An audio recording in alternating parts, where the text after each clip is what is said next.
ప్రతి ఏటా సీతారామరాజు గ్రామం సుభిక్షంగా ఉండాలని వేద పండితులతో పూజా కార్యక్రమాలు నిర్వహిస్తారు. పూజా కార్యక్రమం అనంతరం గ్రామస్తులు వేద పండితుల ఆశీర్వచనాలు తీసుకున్నారు.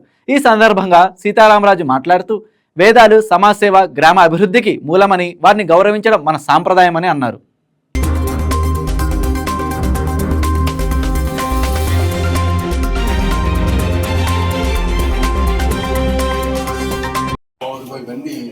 అల్లవరం ఒకటే కుటుంబాలు.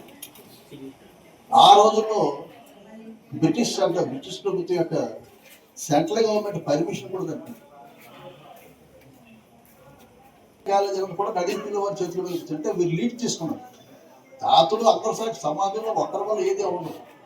అయితే అది ఆ కార్యక్రమాన్ని ముందుకు తీసుకెళ్ళి ఎవరొకరు ముందు ఉండాలి, అందరినీ సమీకరించుకొని అందరి యొక్క సపోర్ట్ చేసుకొని ముందుకు వెళ్ళిన సందర్భం ఉంది. ఆ విధంగా నడిపిల వారికి ఆ ఘనత కూడా ఉంది. ఆ విధంగా కూడా నాకు చాలా సంతోషం ఉంది. ఇక్కడికి రావడం అంటేనే నాకు చాలా సంతోషంగా ఉంటుంది. ఇది నాకు ఈ రోజు పండుగ అయిపోయింది.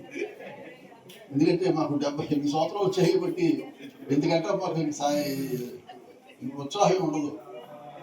ఇదే నాకు చాలా ఈ రోజునే నేను పండుగ కింద భావిస్తూ, వారి అబ్బాయి కూడా తండ్రి గారి ఆశయం కల్పనగా సుదూర ప్రాంతాల నుంచి, విదేశాల నుంచి, అమెరికా నుంచి కూడా వచ్చి ఈ కార్యక్రమంలో పాల్గొనడం, వారికి అన్ని విధాల బాసటగా ఉండడం కూడా గొప్ప విషయమే. ఈ వీడియో మీకు నచ్చినట్లయితే లైక్ కొట్టి షేర్ చేసి మా వైకే టీవీ ఛానల్ని సబ్స్క్రైబ్ చేయండి.